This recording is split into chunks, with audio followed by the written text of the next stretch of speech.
Hi friends, ಎಲ್ಲರೂ ಹೇಗಿದ್ದೀರಾ? ನೀವೆಲ್ಲರೂ ಚೆನ್ನಾಗಿದ್ದೀರಾ ನಂಬ್ತೀನಿ. ನಾವಿಲ್ಲಿ ಚೆನ್ನಾಗಿದ್ದೀವಿ. ಇವತ್ತು ಲಂಚ್ ಮೆನ್ಯೂ ಏನು ಗೊತ್ತಾ? Paneer fried rice. Paneer fried rice ಮಾಡೋದು ತುಂಬ ಈಸಿ ರೀ. ಎಸ್ಪೆಷಲಿ ನಾವೆಲ್ಲ ವೆಜಿಟೇಬಲ್ಸ್ ಎಲ್ಲ ಕಟ್ ಮಾಡ್ಕೊಂಡು ಇಟ್ಕೊಂಡ್ಬಿಟ್ರೆ ಪ್ರಿಪ್ರೇಷನ್ ಅಂತೂ ತುಂಬ ಈಸಿ ಆಗೋಗುತ್ತೆ. ಈ ವೆಜಿಟೇಬಲ್ ಕಟ್ರನ್ನ ನಾನು ಯಾಕೆ ಇಷ್ಟೊತ್ತು ಟೈಮ್ ತೋರಿಸ್ತಾ ಇದ್ದೀನಿ ಅಂತ ಅಂದ್ಕೊಂಡಿದ್ದೀರಾ? ಯಾಕಂದರೆ ತುಂಬ ಈಸಿ ಮಾಡ್ತಿದ್ದೆ ನನ್ನ ಕೆಲಸನ. ನಾನು ಬಂದು ವೆಜಿಟೇಬಲ್ ಕಟ್ರ್ ತೊಗೋಬೇಕಾ, ಯಾಕೆ ತೊಗೋಬೇಕು, ನಾವೇ ಕಟ್ ಮಾಡ್ಕೋಬೋದಲ್ಲ ಅಂತ ಅಂದ್ಕೊಂಡಿದ್ದೆ. ನನ್ನ ಫ್ರೆಂಡ್ ಮನೆಗೆ ಹೋದಾಗ ಇದೇ ಥರ ಅವಳ ಹತ್ರ ಇನ್ನೊಂದು ವೆಜಿಟೇಬಲ್ ಕಟ್ರ್ ಇತ್ತು. ನಾನು ಕೇಳಿ ನೋಡಿದೆ, ಇದು ಯೂಸ್ಫುಲ್ ಆಗಿದೆಯಾ, ಇಲ್ಲ ನಾನು ಸುಮ್ಮನೆ ತೊಗೊಂಡ್ಯಾ, ವೇಸ್ಟ್ ಆಯಿತಾ ಅಂತ ಕೇಳಿದೆ. ಅವಳು ಬಂದು ಇಲ್ಲೆಲ್ಲ ತುಂಬ ಚೆನ್ನಾಗಿದೆ ಕಣೆ, ನೀನು ತೊಗೋ ಅಂತ ಹೇಳಿದ್ಲು. ನನಗೂ ತೊಗೋಬೇಕು ಅಂತಲೇ ಆಸೆ ಇತ್ತು ಅಂತ ಇಟ್ಕೊಳ್ಳಿ. ಬಟ್ ಅವಳು ಹೇಳಿದ ತಕ್ಷಣ ನಾನು ತೊಗೊಂಬಿಟ್ಟೆ. ನೋಡಿದ್ರೆ ಅಯ್ಯೋ ತೊಗೊಂಬಿಟ್ನಲ್ಲ, ಯೂಸ್ಫುಲ್ ಆಗಿರುತ್ತೋ ಇಲ್ವೋ ಅಂತ ನಾನು ಸ್ಟಾರ್ಟ್ ಮಾಡಿದಾಗ ಅಯ್ಯೋ ತುಂಬ ಯೂಸ್ಫುಲ್ ಆಗಿದೆ ರೀ. ತುಂಬ ಹೆಲ್ಪ್ ಆಗ್ತಿದೆ ನನಗೆ. ಆ್ಯಂಡ್ ಏನು ಗೊತ್ತಾ, ನಾವು ಜಾಸ್ತಿ ವೆಜಿಟೇಬಲ್ಸ್ ಎಲ್ಲ ಕಟ್ ಮಾಡ್ತೀವಲ್ಲ ಎವ್ರಿ ಡೇ. ನಾವು 3 ಟೈಮು ಬ್ರೇಕ್ಫಾಸ್ಟು, ಡಿನ್ನರ್, ಲಂಚ್ ಮಾಡುವಾಗ ಜಾಸ್ತಿ ವೆಜಿಟೇಬಲ್ಸ್ ಯೂಸ್ ಮಾಡ್ತೀವಿ. ಆವಾಗಂತೂ ಇದು ತುಂಬ ಹ್ಯಾಂಡಿ ಬರುತ್ತೆ. ನಾನೇನು ಗೊತ್ತಾ ಮಾಡ್ತೀನಿ, ಇದರಲ್ಲಿ 3 ಬ್ಲೇಡ್ ಕೊಟ್ಟಿದ್ದಾರೆ. 3 ಬ್ಲೇಡ್ ಬಂದು 3 ಡಿಫ್ರೆಂಟ್ ಸೈಜಸ್ ಅಷ್ಟೇ. ಒಂದು ಬಂದು ತುಂಬ ಸಣ್ಣದಾಗಿರುತ್ತೆ, ಎಸ್ಪೆಷಲಿ ಈ ಥರ ಫ್ರೈಡ್ ರೈಸ್ ಮಾಡೋಕ್ಕೆ. ಇನ್ನೊಂದು ಬಂದು ಸ್ವಲ್ಪ ಪಲ್ಯ ಥರ ಹೆಚ್ಕೋಬೋದು. ಇನ್ನೊಂದು ಬಂದು ತುಂಬ ಲಾಂಗ್ ಆಗಿರುತ್ತೆ. ಸೊ ನಾನು ಯೂಸ್ ಮಾಡೋದು 2 ಸೈಜು. ಒಂದು ಸ್ವಲ್ಪ ಸಾಂಬಾರಿಗೆ, ಒಂದು ಈ ಥರ ಫ್ರೈಡ್ ರೈಸ್ ಪಲ್ಯಗಳಿಗೆ. ಸೊ ನಾವು ವೆಜಿಟೇಬಲ್ ತೊಗೊಳಕ್ಕೆ ಹೋದಾಗ ಇಂಡಿಯನ್ ಸ್ಟೋರಲ್ಲಿ ಸ್ವಲ್ಪ ಫ್ರೆಶ್ ಆಗಿದ್ದರೆ ನಾನು ಏನು ಮಾಡ್ತೀನಿ, ಜಾಸ್ತಿ ವೆಜಿಟೇಬಲ್ಸ್ ತಂದುಬಿಟ್ಟು ಎಲ್ಲ ವೆಜಿಟೇಬಲ್ ಡಿಫ್ರೆಂಟ್ ಸೈಜಸಲ್ಲಿ ಕಟ್ ಮಾಡಿ ನಾನು ಬಂದು ಜಿಪ್ಲಾಕ್ ಬ್ಯಾಗಲ್ಲಿ ಸಪ್ರೇಟಾಗಿ ಹಾಕಿಟ್ಕೊಂಡ್ಬಿಡ್ತೀನಿ. ಫಾರ್ ಎಕ್ಸಾಂಪಲ್, ಇವಾಗ ಸಾಂಬಾರು ಮಾಡಬೇಕು ಅಂದರೆ ಸ್ವಲ್ಪ ಮೋಟ ಬೇಕಾಗಿರತ್ತಲ್ಲ, ಆ ಸೈಜ್ ಪ್ಯಾಕೆಟ್ ತೊಗೊಂಡು ವೆಜಿಟೇಬಲ್ಸ್ ಹಾಕ್ಕೊಂಡ್ಬಿಡ್ತೀನಿ. ತುಂಬ ಈಸಿಯಾಗಿರುತ್ತೆ ರೀ. ಇದರದ್ದು ಲಿಂಕ್ ನಾನು ನನ್ನ ಡಿಸ್ಕ್ರಿಪ್ಷನ್ ಬಾಕ್ಸಲ್ಲಿ ಹಾಕಿಟ್ಟಿರ್ತೀನಿ. ನಿಮಗೆ ಬೇಕು ಅಂದರೆ ನೋಡಿ, ಖಂಡಿತ ನಿಮ್ಗೆ ಯೂಸ್ಫುಲ್ ಆಗುತ್ತೆ. ಇವತ್ತು ಆರ್ನ ಪಾಪು ಏನು ಗೊತ್ತಾ ಮಾಡಿದ್ಲು, ನನ್ನ ರೈಸ್ ಕುಕ್ಕರ್ ಕಾಲಿರುತ್ತಲ್ಲ ಅದನ್ನು ಮುರಿದಾಕ್ಬಿಟ್ಲು. ಪಾಪ ರೈಸ್ ಕುಕ್ಕರ್ ನಿಂತ್ಕೊಳ್ಳೋಕೆ ಅದಕ್ಕೆ ಆಗ್ತಾನೇ ಇಲ್ಲ. ಅದಕ್ಕೆ ಬ್ಯಾಲೆನ್ಸ್ ಮಾಡೋಕ್ಕೆ ನಾನು ಏನು ಗೊತ್ತಾ ಮಾಡಿದೆ, ಕೋಸ್ಟರ್ ಇರುತ್ತಲ್ಲ ಅದನ್ನಿಟ್ಟೆ. ಪಾಪಚ್ಚಿ ಅದು ಯಾವಾಗ ಸರಿ ಮಾಡ್ತೀನೋ ನನಗೆ ಗೊತ್ತಿಲ್ಲ. ಈ ಪನ್ನೀರ್ ಫ್ರೈಡ್ ರೈಸ್ ಮಾಡೋದು ತುಂಬ ಈಸಿ ರೀ. ನಾವೇನು ಗೊತ್ತಾ, ಫಸ್ಟ್ ಟೈಮ್ ಮಾಡ್ತಾಯಿದ್ದೀವಿ ಅಂದರೆ, ಇಲ್ಲಾಂದರೆ ಬಿಗಿನರ್ ಕುಕ್ ಆಗಿದ್ರೆ ಯೂಟ್ಯೂಬ್ ಹಾಕ್ಕೊಂಡು ನೋಡ್ತೀವಿ, ಅದರಲ್ಲಿ ಏನಿದೆಯೋ ಅದ್ರ ಪ್ರಕಾರನೇ ಮಾಡ್ತೀವಿ.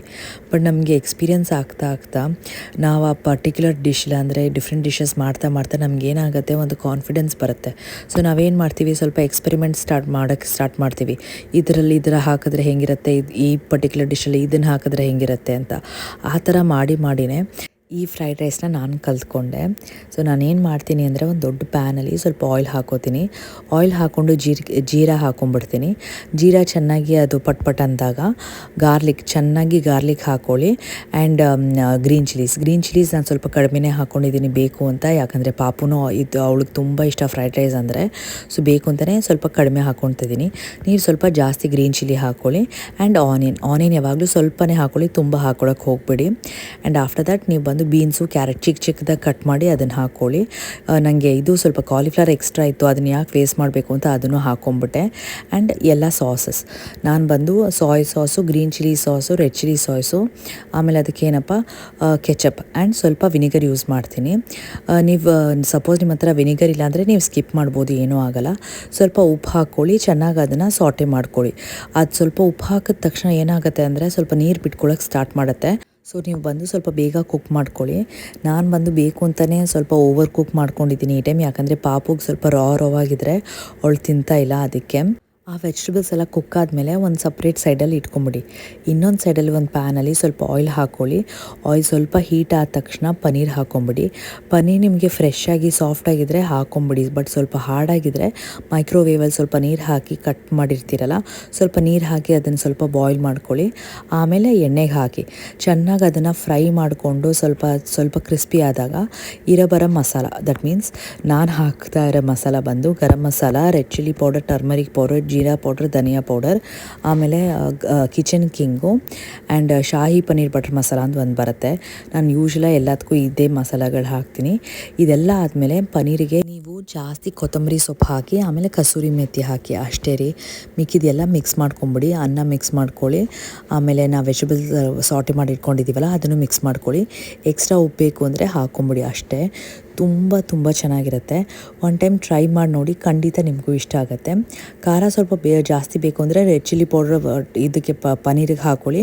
ಗ್ರೀನ್ ಚಿಲ್ಲಿ ನೀವು ಸಾಟೆ ಮಾಡ್ತಿರುವಾಗ ಅದಕ್ಕೆ ಹಾಕ್ಕೊಳ್ಳಿ. ಬಟ್ ಟ್ರೈ ಮಾಡಿ ನೋಡಿ, ಓಕೆನಾ? ಆ್ಯಂಡ್ ಟ್ರೈ ಮಾಡಿದ್ರೆ ಕಮೆಂಟ್ ಸೆಕ್ಷನಲ್ಲಿ ನನಗೆ ಹೇಳಿ ಚೆನ್ನಾಗಿತ್ತಾ ಇಲ್ವಾ ಅಂತ. ಆ್ಯಂಡ್ ಈವ್ನಿಂಗ್ ಬಂದು ಪಾಪಗೆ ತುಂಬ ಬೋರ್ ಹೊಡೆದೋಯ್ತು. ಸರಿ ಏನಪ್ಪ ಮಾಡೋಣ ಅಂತ ಅನ್ಕೋವಾಗ ಸರಿ ಆಚೆ ಬಂದು ಅವಳಿಗೆಲ್ಲ ಪ್ಲ್ಯಾಂಟ್ಸಿಗೆಲ್ಲ ನೀರು ಹಾಕಿಸ್ದೆ. ಪ್ಲ್ಯಾಂಟ್ಸಿಗೆ ನೀರು ಹಾಕಿದ್ಲು ಇಲ್ವೋ, ಚೆನ್ನಾಗಿ ಅವಳು ಆಟ ಆಡ್ಕೊಂಡು ಫುಲ್ ಟಾಪ್ ಟು ಬಾಟಮ್ ಎಲ್ಲ ಒದ್ದೆ ಮಾಡ್ಕೊಂಬಂದು ಅವಳಿಗೆ ಹೋಗಿ ಡ್ರೆಸ್ ಚೇಂಜ್ ಮಾಡಿಸಿ ಮನೇಲಿ ಸ್ವಲ್ಪ ಪ್ಲ್ಯಾಂಟ್ಸ್ ಇತ್ತಲ್ಲ ಅದಕ್ಕೆ ಸ್ವಲ್ಪ ನೀರು ಹಾಕೋಣ ಅಂತ ನಾನು ಕರ್ಕೊಂಬಂದೆ. ನನಗೆ ಈ ಥರ ಆ್ಯಕ್ಟಿವಿಟೀಸ್ ಕೊಟ್ಟರೆ ತುಂಬ ಬ್ಯುಸಿಯಾಗಿರ್ತಾಳೆ, ಅವಳಿಗೆ ತುಂಬ ಇಷ್ಟ ಆಗುತ್ತೆ. ನನಗೆ ಗಾರ್ಡ್ನಿಂಗ್ ಅಂದರೆ ತುಂಬ ಇಷ್ಟ. ಸರಿ ಈ ಟೈಮ್ ಬಂದು ನಾವು ಆಚೆಗಡೆ ಒಂದು ವೆಜಿಟಬಲ್ ಪ್ಯಾಚ್ ಇಟ್ಕೊಳ್ಳೋಣ ಅಂತ ಅಂದ್ಕೊಂಡಿದ್ವಿ. ಬಟ್ ಈ ಟೈಮ್ ನಾವು ಇಂಡಿಯಾ ಹೋದಾಗ ನಮ್ಮ ಅತ್ತೆ ಮನೇಲಿ ತುಂಬ ವೆಜಿಟಬಲ್ಸ್ ಹಾಕಿಟ್ಟಿದ್ರ. ಇವಳು ಬಂದು ಸ್ವಲ್ಪ ಒಂದು ವೆಜಿಟಬಲ್ ಬರೋಂಗಿಲ್ಲ, ಎಲ್ಲ ಕಿತ್ತಾಕ್ಬಿಡ್ತಾಳೆ. ಸೊ ಅದನ್ನ ನೆನೆಸ್ಕೊಂಡು ನಂಗೆ ಭಯ ಆಯಿತು, ಬೇಡಪ್ಪ ಇವಳು ಸ್ವಲ್ಪ ದೊಡ್ಡವಳಾಗಲಿ, ಆವಾಗ ಅವಳಿಗೂ ಮೆಚುರಿಟಿ ಬರುತ್ತೆ, ಆಮೇಲೆ ಇಡೋಣ ಅಂತ ಸುಮ್ಮನೆ ಆಗಿಬಿಟ್ಟೆ.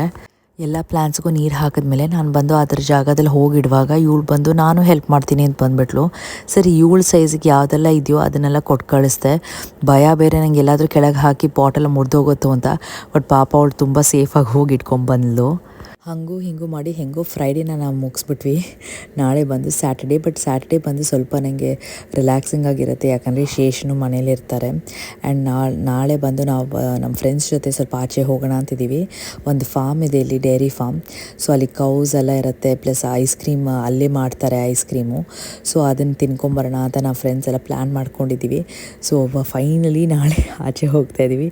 ನಂಗೆ ಸ್ಯಾಟರ್ಡೇ ಬಂದರೆ ಸಖತ್ ಖುಷಿ ಬಂದುಬಿಡುತ್ತೆ, ಯಾಕಂದರೆ ಆಚೆ ಎಲ್ಲಾದರೂ ಹೋಗ್ಬೋದಲ್ಲ ಪಾಪನ ಕರ್ಕೊಂಡು, ಅದಕ್ಕೆ. ಬಟ್ ಇಷ್ಟೇ ನಮ್ಮ ದಿನ. I hope you like my video. Don't forget to like, share and subscribe. ನಾಳೆ ಸಿಗ್ತೀನಿ. Until then bye from Preethi.